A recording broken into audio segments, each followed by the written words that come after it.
Trump's counterterrorism czar, Sebastian Gorka, has been openly bragging about how fast his administration is eroding civil liberties with barely any pushback from Democrats or the media. Yeah, even the left, I'm shocked. They are so on their heels.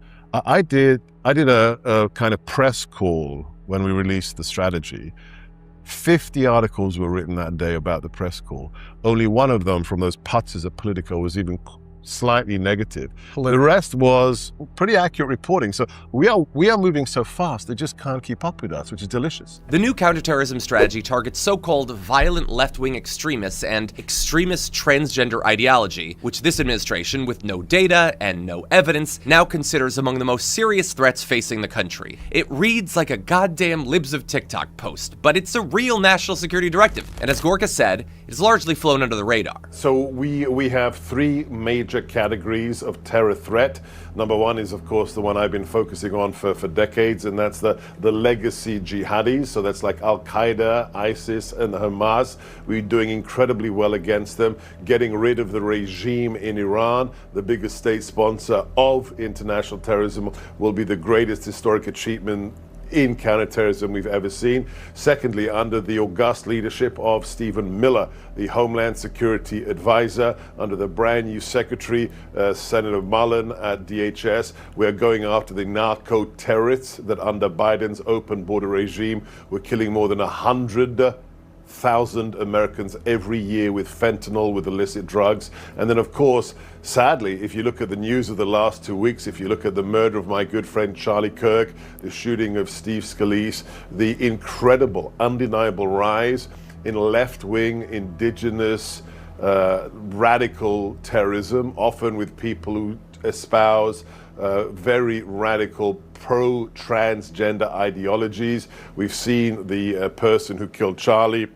We saw the manifesto of the left-wing shooter at the Hilton Hotel who tried to kill the president for a third time. We will not allow those who use politically motivated terrorism in the United States to get away with it. So those are the three major categories, Greg. In the last 25 years, and the president's opening letter or forward to the strategy ends on a very trenchant note that is now the motto of my directorate. If you kill Americans or are planning to kill Americans, we will find you and we will kill you first. So we in 25 years have developed the most exquisite find, fix, finish enterprise the world has ever seen.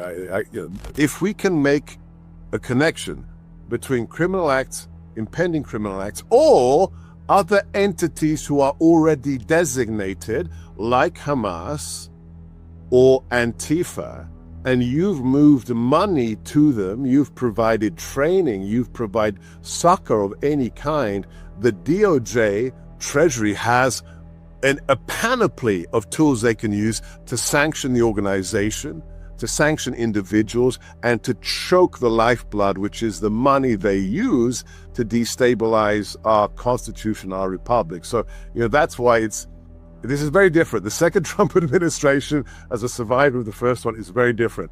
When you've got this kind of team of people who are trying to be like the president, but failing, but leaning forward in how dedicated they are to the republic, whether it's Kash Patel, John Radcliffe, Tulsi Gabbard, whether it's Todd Blanche, whether it's all these Tom Homan, Stephen Miller. Oh my gosh, these are people who believe in one thing: results in the interests of protecting all Americans from threats, whether they be domestic or whether they be foreign. So we have a lot of tools. What you might call the deep state, where they almost automatically assume that left-wing political violence is protected by the First Amendment and right-wing political violence is a crime. And you sort of see just that the basic muscle memory, the basic sort of apparatus of government is very, very primed at right-wing political violence, but the instinct is to almost say, well, no, that left-wing political violence,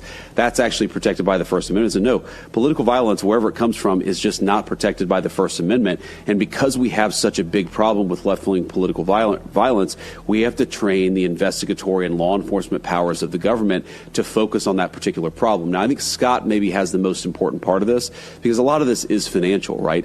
If a brick gets thrown through a wall in a government building, who bought the brick? If somebody shows up and is a paid protester, but then that person goes and riots and commits an act of violence, who paid for it? If you have an application that's helping people hunt down or even avoid law enforcement officers, if you're helping immigrants avoid illegal immigrants avoid ICE enforcement, but you're helping people actually target the law enforcement officers who are trying to enforce our immigration laws, well, who's paying for the hosting there? Who's paying for the programming? There's an entire financial element of this, but we really have to retrain the entire government to focus on this left-wing violence problem. We're doing it. There is no such thing as gender extremism. What they're labeling as extreme is simply the idea that gender is personal. It can't be dictated by somebody else, certainly not by Donald Trump. For an administration that constantly talks about personal freedom, they have a serious problem with anything individuals actually have autonomy over. And if the person who shot Charlie Kirk and the 3 people who've had a pop at Trump are these